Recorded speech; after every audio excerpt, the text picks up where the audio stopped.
With the T20 World Cup fast approaching, we are doing a series analysing the teams that are playing in the T20 World Cup and how well placed they are to lift the trophy. So today what we'll do is assess India, one of the favourites for the tournament. Firstly, who is their key man? Despite being a team packed full of stars with Kohli, Rohit, Jaiswal and Sky, we have clearly seen in the IPL and in recent history that the star is Jasprit Bumrah. He's arguably the perfect T20 bowler. He is someone who has shown time and time again that he can defy the pitch and give you 4 economical overs in any situation.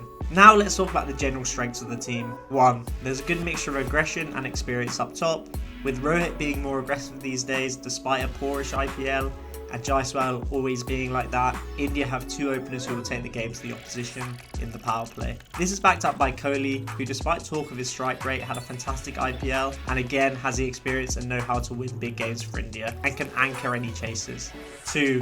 There's a lot of middle order power. With Sky's proficiency against pace and Dubé's muscle against spin, with Bam being well panned alongside Hardik, it seems like India are well placed to accelerate in the middle overs regardless of spin or seam being bowled. Lastly, they have mystery spin. Kuldeep is a bit of an X factor and on his day can be really deadly. Additionally, with Chahal, these are 2 spinners who have shown to be deadly in the IPL, and this will be especially useful in the Caribbean where it tends to spin.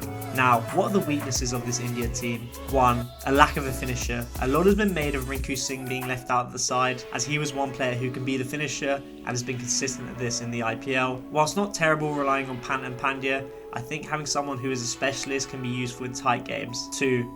The all-rounders bowling. Whilst Hardik and Jadeja are very good players, in the T20 format you feel that they can be targeted a little bit. Hardik can be a little bit hit or miss with the ball, and Jadeja's lack of mystery can make him easy to line up, especially against left-handers. Lastly, I worry about Arshdeep and Siraj at the death. Whilst they are good bowlers, you feel that they rely on swing and seam and need that little bit of movement with the ball, especially Arshdeep Singh. I'm just not sure how confident you can be with them nailing the Yorkers and variations at the death, but time will tell on that.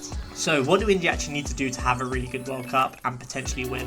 I think the main thing is important that India get tested early in the tournament. We've seen in countless tournaments over the last 10 years that India breeze through until the knockout games, and then eventually when the players are required under pressure, the wheels come off. This happened in the World Cup final versus Australia, the T20 World Cup against England last time out in the semi-final, and the 2018 Champions Trophy versus Pakistan. I think India have the side to win the tournament. It just depends on how well they perform in those big games and whether they have that little bit of luck to win the finals and the semi-finals. As always, let me know your thoughts on India's chances and if there's anything that you think that I've missed out.